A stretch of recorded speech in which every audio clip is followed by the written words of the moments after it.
Hi, welcome back. I am back in the bathroom. I'm not just in the bathroom, I'm literally in the bath. I'm so chuffed to have today's guest. I've wanted to meet her for ages. It's Kate Somerville. She is a facialist, esthetician, founder of the amazing Kate Somerville skincare brand, of which I'm a huge fan. I wrote about her brilliant moisturiser, Goat Milk, in my second book, Pretty Iconic. But we've never met. How have we never met? I don't know. We don't know each other at all, No. And the number of mutual friends who said to me in the last week, "You're seeing Kate. Yeah. It's going to be brilliant. You're going to get on really well." Yeah. Well, first off, I've been here like 10 times at least to London, and I can't believe we haven't met because we know a lot of the same people. Tons right? of the same people. Yeah. So. And I've written about the product a lot, but us. I've never been around when you've been here and I don't go to the West Coast that much. Yeah. I normally go to the East Coast, so we keep missing each other. So I'm Yeah. so happy that you've had us here. Yeah. It looks like you pack pretty light. This is actually packing heavy for me because I have been on the road for about 12 days. So we just launched Nordstrom in New York, and so I've had to be there. And then for the first time, we went to Paris, my husband and I, because it's our anniversary today. Congratulations. Yeah, and 23 years. So, wow. Yeah. Well, as ever, we're going to have a full rifle and forage through all your products in a bit. But I want to talk to you about you for a little while. Tell me where your obsession with skin started and why do you think? Well, really I think it began as a kid because I had eczema as a kid, as a child, and the eczema was pretty bad. And I was an athlete. So every time I would sweat, it would burn and itch, and I was a volleyball player. So we wore like really short shorts, and so it was embarrassing too. And so early on, my mom took me to a lot of dermatologists. Right. And, they would see me for about 2 seconds. They'd write a prescription for cortisone. And here I am, a young girl. Yeah. And cortisone isn't good long term. And they'd say it thins the skin, so don't overuse it. But here I am, like a rashy mess. And so my mom, we lived on a farm. And she, one day, because I was so miserable, she put goat's milk in my bath. And for me, like, it soothed my skin immediately. Like, I saw the flakes kind of go away. And so I just really understood what it was like to really not be comfortable in your skin. All my emotions came out in my skin. If I ate the wrong things, the time of year. So I had to take care of my skin because I had this disease. And so even to this day, I battle it. It's a constant battle, but I'm pretty much in remission now. I've got it down. I know how to, when I get irritated or I eat too much, wrong foods or those kinds of things, I have to tailor everything. It is amazing how many people in our industry have this very, very similar story. So I'm the same. Okay. I have ichthyosis and was born with ichthyosis and became so obsessed with taking care of it as a child that I became obsessed with skin and ended up doing the job I do. Yeah. And like you pretty much wouldn't be able to tell unless you saw my very liney hands, which people do on Instagram. But the rest of me is pretty much kind of average. Yeah. But I have to keep on top of it. Yeah. And that keeps you engaged with it, right? You have to. And for me, I can really look at someone now and know what they're going through, whether it's acne or rosacea, and I know that they want to hide. They're itchy or they're just uncomfortable, and so my goal is to like soothe them just through trial and error that I've learned, right? And I also have crazy frizzy curly hair, so that's also like I can do hair pretty well, and I feel like when you get a challenge in your life. Or like I always say, eczema was a gift because now I feel the same. I figured out my skin and it made me want to help others, and it turned into a business. And so I always I do a lot of public speaking to especially girls that want to make their own company, and I always tell them the challenge sometimes is the gift. you know? And identifying it as such instead of being broken by it. Yes. You must have seen, and we'll get onto how you got started in your career in a second, but you must know day to day when you meet women, not just in public speaking, but more to the point when your hands are literally on their face, that skin, it kind of feels like everything sometimes. I mean, you are literally, it's the visible thing to the world. It's your only major organ that gives people an indicator of how well you are from the outside, and the effect that can have on our feelings, mental health, socializing, and so on. What are the most common problems you come across? I think the most debilitating is acne. You know, we heal so many kids and adults with acne that you know, in fact, a girlfriend of mine brought her niece to me recently, and she just graduated college, and she had said to her aunt, like, I don't have a place at the table. And I treat so many people that don't feel like they have a place at the table. Yeah. And we transformed her. So she had horrendous acne scars, and she had active cystic acne. We cleared her, we took care of her scars, and she didn't know it was possible too. That's the other thing. Like, I always tell people, like, there is a solution. It is like my promise to get you there, because I've been in the medical field for so long, and I know what the body's capable of, and I know what technology can do now, like treatments can do.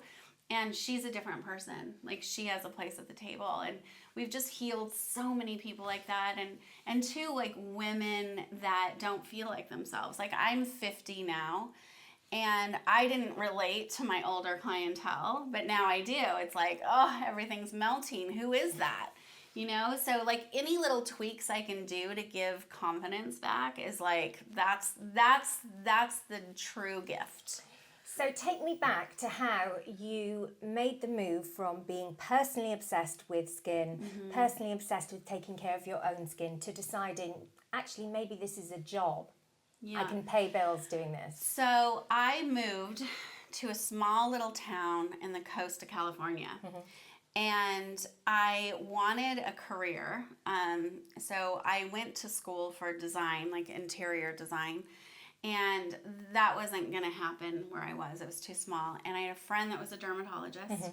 And she was like, Kate, you should do skincare in a doctor's office. Right. And this was the very beginning. Because this was not a thing, was it, way back? We think of this now as normal, but this was not a thing. This was not a thing. And I learned from my doctor. I mean, I went in, I put a business plan together. I went to aesthetic school, and I just learned.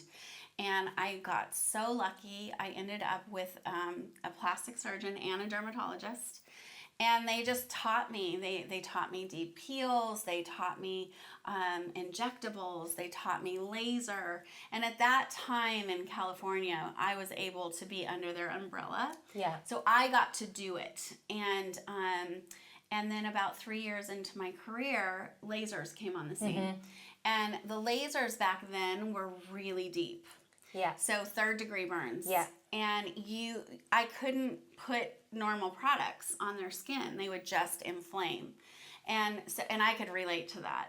And so that's when I met this incredible compound pharmacist and chemist, and he started making things for me. And that was it. And so what was your first product? So my first product was a product called Quench, and it was hyaluronic acid.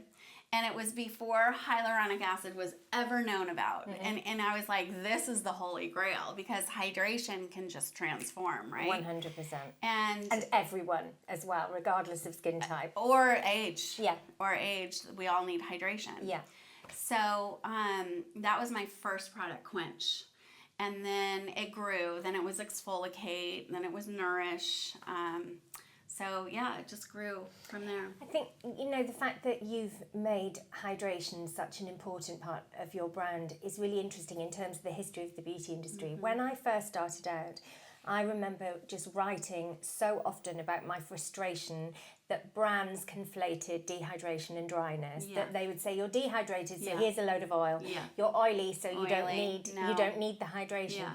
And so for years, as you know, everything was just this kind of mineral oil Yep. cream Yep. for dehydration, Yeah. and then oily skins to be kind of parched and stripped and Yeah. so on. When in fact nobody was ever talking about water, Yes.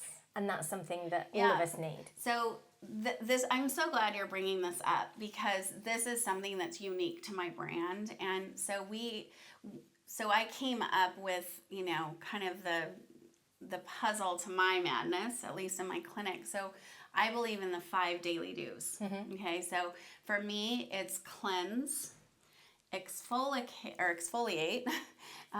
with exfoliate. I always mix those words up now. Hydrate, Yeah, moisturize, yeah, sunscreen. yeah. And people are like, well, wait, I don't get the hydrate and the moisturize. And I'm like, It's a hydration key difference. is your hyaluronic acid. This is your serums that are going in, plumping, filling that cell full of those chemicals, those awesome chemicals that are naturally in our bodies that deplete over time. And then your moisturizer is your oils, ceramides, lipids, fatty acids that are sealing everything in. But again, like if you're oily, you don't need the moisturized stuff. But you still need the water. You still need the water. So, and so that's the difference in my line, where a lot of brands taught us back in the day: cleanse, tone, moisturize. No matter what, yeah. Yeah. So, but mine's a bit different.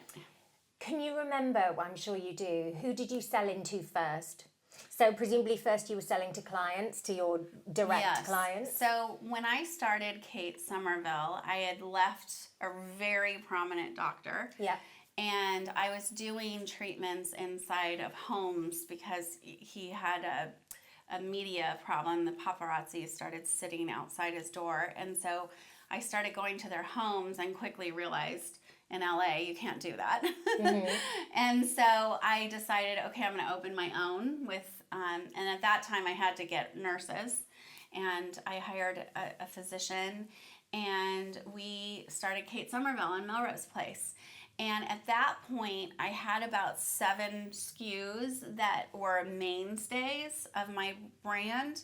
And then I would mix on site. So I had a bunch of bases, and I would just build. Tweak, yeah. And it was very customized. And what happened was, I had no plans of going into retail.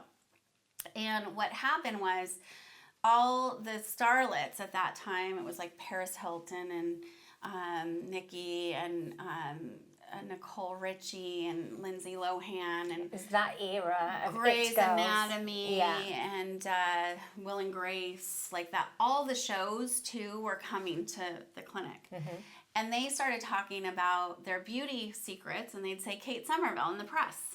And at that time, it was Us Weekly and People magazine. That's how we got our beauty and like who's what. And so the retailers started calling and saying, hey, Kate, we want your line. And to put this in context, this was kind of at the very beginning of the explosion in cosmeceuticals and that Yes. kind of feeling of bringing the surgery into the store. Yeah. So what was unique about my brand is that, number one, we do skin every day. So there is expertise behind the brand, and we're doing skin, and we're testing on our client. They're testing our products and saying, yeah, we don't like this, and we get to tweak the formula. The other thing that's unique about the brand is that we were the first to do facials with laser and injectables. So when you come in, you see your esthetician first. She preps your skin, and then you see the nurse rolls in whatever laser you need or injectable, and then you finish off with an esthetician. So that's the second thing that's unique. And then the third thing is, because I have eczema, all of my formulas I balance, and this is huge, because a lot of times people will use harsh ingredients. They'll just use straight, retinol or straight whatever it is, salicylic acid, and what they're doing is they're breaking the barrier of the skin, and our skin is our barrier, so you can't over stimulate it, you can't break it down. So what I do is I take that active ingredient and I put it in at the right levels, and then I marry it with something that's soothing and calming, so you get the effect without the downtime. See, I worry about this quite a lot at the moment. Yep. Because I see so many women. I'm lucky enough that I get to meet real women all the time at events, and it's such a privilege because you learn so much, and you learn about what's bothering people, what makes them tick. But alongside that, in the past couple of years, I've really been shocked by how much inflammation there is, because one of the brilliant things about what's happened to this industry is transparency, focus on ingredients, focus on actives. That's great. Yeah. But there's a huge piece missing where I feel like people are piling on actives, like 12, 13, 14 things, and their skin's like, wow. So we are seeing a huge amount of irritation now. Me too. Yeah, huge. I'm where not they're glad just that you're walking, seeing it, but I'm reassured that you're seeing it, because I feel like it's everywhere. Yeah, in fact, so this has brought me to creating a whole line for over-processed, like put the fire out. We're calling it recovery, because they have to go into recovery mode. And you don't need all those actives. Like, you need it slowly, and you need a medley of different things that do different things, right? Like vitamin C. You don't need a harsh vitamin C, right? You need something that's balanced, that goes in, but you need vitamin C, right? That helps elasticity, it helps brightness, retinols, like gentle retinols. We don't need Retin-A anymore. Like, sorry to say that, because we prescribed it for years. Sure, because at that time, that was the gold standard. That was all there was. Right? And makeup artists would call me, because I work on really famous people, and they're like, hey, and I'm like, we just have to get her through 8 weeks, and we don't have to do that anymore. Now I put retinol with hyaluronic acid, and then you have this beautiful result without the downtime. So just we need to calm down and your skin is your barrier, right? It is what is protecting you from the outside, and if you constantly compromise it, you're going to have problems. So that's what I'm teaching now more than ever. And the most aging thing in the world is inflammation. Yes. Right? Yeah. So I think people are inflaming their skin to de-age it, but inflammation is more aging than anything. Yeah. What else are you seeing when you meet women, and I guess a lot of men too, in the clinic? Yeah. What are the other most common mistakes that are fixable? Oh my gosh. Well, acne is one. Scars, another thing that we can fix. Now that we have lasers, and radio frequency and microneedling, together can take away stretch marks. Literally years would go by, and people would come in with terrible stretch marks, and we couldn't do anything. And now we can literally get rid of them. And what about what they're doing? What about the decisions they're making that actually could be changed for the better? What are the most common mistakes people are making? So they're overdoing it, right? So we need to calm them down. So I calm them down for about 2 weeks, and then I put them on a program. This is the other thing. There's so many brands now. Yeah, it's overwhelming. It's overwhelming. Completely. It's becoming kind of like the music business. It's so fragmented, and so they're using all these different things. And I'm like, and what I do is I say, okay, we want to get from A to Z. So I'm gonna wipe everything out you're doing except your cleanser and your sunscreen, and then I'm gonna plug in the 3 things right away that I know is gonna change: exfoliation, hydration, and a great moisturizer for you. Yeah. Right. So if you're oily, we're going to do a mattifying, oil-free, anti-aging moisturizer. If you're anti-aging, we're going to do vitamin C and retinol and peptides. So I really tailor their skin regimen to them. And so I think that's probably the biggest. They're overstimulating. The other thing too is if they have acne. So I'm seeing a lot more acne, especially in the US. And the reason why I feel we're seeing it is because our food is not healthy. It's filled with chemicals. Our hormones are going like this. Pollution, maybe a factor. Pollution. So an aging person does not need to do acne treatments all over the face. They need to spot treat. So I do see when my acne clients first come to me, I see them using acne products and they're over stripping, right? They're drying everything out, so they're aging faster. So, and then the other thing, you know, and I'm just going to mention this, it has a lot to do with skin, but vaping is really big now. Vaping and smoking, especially in Europe, smoking is way more prevalent. Smoking will kill your skin.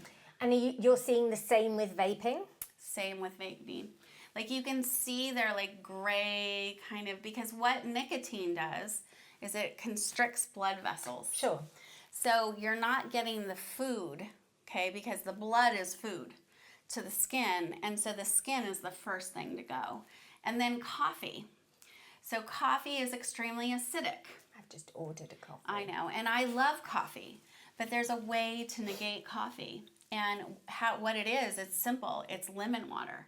Because you've got coffee that's super indexed in acid, but then you have lemon water, which doesn't make sense, right? You think lemon...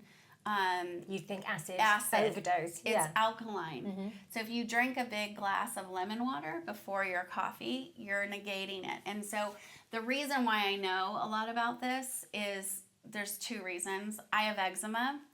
When you have eczema, you have to try and keep your body alkaline. And so you have to eat foods that are alkaline. And so when I started, my husband got me on coffee, and I started breaking out like crazy. And so I was so lucky. I was in Nordstrom's in the States, and I was at their E-Bar, which is like a coffee house.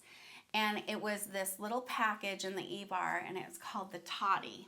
It's TODY, and they did a study on coffee, and it's a cold brew system. And cold brew is better than the hot, because it doesn't take the acid. It takes like 87% of the acid out of the coffee. So I started drinking cold brew, and my skin got better. And so now I talk to my clients, either stop coffee if they're having issues and start on tea, green teas and things of that nature, or do the toddy or cold brew and drink lemon water. Are you, on that note, are you in your lifestyle really conscientious about health? It sounds as though you think about health a lot. I wish I was. I mean, I have to say, like, I don't exercise enough, and I eat, because I'm on the road, I don't eat well.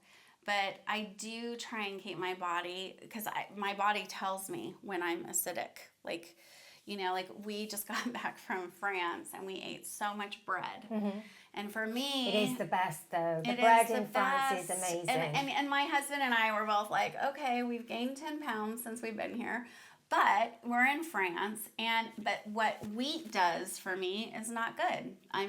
That's when my eczema goes.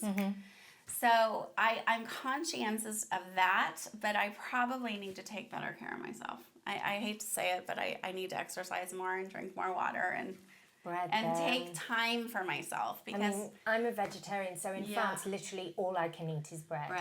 Like bread, wine and butter and cheese is what I live on when I'm there, which is no bad life, really. I know, that's great. But you do pile on. But you do pile on, absolutely. I know. So can I talk to you about acquisition? Sure. Because I think people worry about this stuff. So you, having made a huge success of Kate Somerville and had so much press and publicity and word of mouth and a real cult following, you were acquired by one of the biggest companies in the world, Unilever. And I suppose I'm curious, I think lots of people worry about big acquisitions because they feel that their favourite brands will kind of become something else. When you were acquired, this idea of being on the front line and running a clinic and meeting men and women and kids every single day, how strict were you able to be, and how particular were you able to be about keeping that DNA intact? Well, here's the wonderful news. So Unilever put together a prestige category And the woman running it, I don't know if you know Vasiliki, but she's like pure love. And she was adamant that the brand stood alone. And literally they come and check in. We are still running the show. I am still doing all product development. I'm still touching clients. I'm working day to day, every day. And it's going to be that way for a very long time. So nothing is changing. It's funny because I see sometimes on the boards, the blogs and things that they say, oh, is it changing? Or is the formula the same? And I'm like, I am still here. Like nothing is changing. Why would you change something that's working? That's why they buy it, right? I mean, some companies, but Unilever's left us alone. The reason why I partnered with them is because we're going worldwide, and I needed bigger fingers, right, to get it to those places. You need someone who can get you the jars and get you the lids and do the fill and get you the logistics. Yeah, it's like for us, it's a big sister. Yeah. And I know that's not the case for other companies that have sold, but that's the way they're running it, and I appreciate that, and they're very cognizant of it, because we're found, all of their brands that they've bought have been kind of founder led. Yeah. And there's there's Hourglass and there's Living Proof. And if you look at Hourglass, like Carissa is still, she's amazing. She's doing very much involved. Very involved. So we're all still involved. We all help each other now. That's the other thing. Like I can pick, like I was asking Carissa about, because I love mineral makeup, and she came in and helped us with ideas about mineral makeup, and this is, she's like our sister brand, right? So we all lean on each other. Dermalogica, we just opened in New York. It's our first clinic outside of our clinic on Melrose Place, and I was like, well, what equipment should we buy? And we called Dermalogica because they buy a lot of equipment, right. So it's this camaraderie that has happened that I did not foresee. In fact, at first I was like, stay out of my way, I'm doing my thing. Yeah, and also kind of like, oh, well, they're competitors, but they're not. They're literally, they have a whole different set of values, and not values, but they go after different things. Like Dermalogica and Kate Somerville are very different. Yeah. Hourglass and Kate Somerville are very different. Yeah. So, yeah. It's working. I think tough lessons have been learned across the industry. I think too. More and more and more now, when I see big acquisitions, I suppose I am less worried than I used to be, because I think some tough lessons were learned where maybe huge companies felt they knew better than a founder brand that was doing really, really well. Well, if you look at the history, when the founder leaves, things tend to... Yeah. And the other thing that I'm going to say is that we birthed these brands so we know where it's supposed to go. Like it's an insight that you can't put your finger on. And your woman. And that's the other thing too. This was hard for me to build this brand. And I'll tell you, because I now know this now. I didn't know it during it. But 2% of women get funded in at least America. Yeah. And 2%. Okay, so a man goes in, he doesn't even have a plan. He's like, I'm going to do this. Yeah. They give him the money. They're like, no problem. A woman, she comes in with a plan. She's got every T crossed. She has every I dotted. And you know what? I had massive challenge to build this brand, and it was tough, and we went through a recession as well. But I think we as women need to change this. So as women get, we're getting big successes, right? We've got Jane just she's doing this for women. Actually, this is how I learned about this, and I was like, oh, it wasn't just me. It was you. It was Carissa. I mean, Carissa almost got torn out of her own company for a minute, you Yeah. know, and we're like fighting to hang on, and it's so unfortunate. Because it's particular. What you're saying is particularly true for women of color. So Yes. wo- Big time. So women of color are the fastest growing community Yeah. of entrepreneurs in America, but the most underfunded. They're the least Under- funded. yeah. They cannot borrow No. money in No. the quantities they So need. what my message is, if you're a woman and you have any kind of power with finances, fund a woman. Because you're going to win, first off. You know us. We're going to find a way, because we've had to find a way to put food on the table for our children and take care of our families. We're going to find a way, you know. So how fund a interested woman. are you in, because you're now in this fabulous position, you have a super successful brand, you're in partnership with a wildly successful company, Yep. and so where do you feel your responsibility to mentor comes in? So, well, Are you interested in... totally. And it's funny because I just did a talk it's called Junior League in the US, and it was a bunch of young girls and then really successful women. And I gave a speech on this. And so one of the attorneys came up to me and she's like, let's start an incubator for women. And you can coach.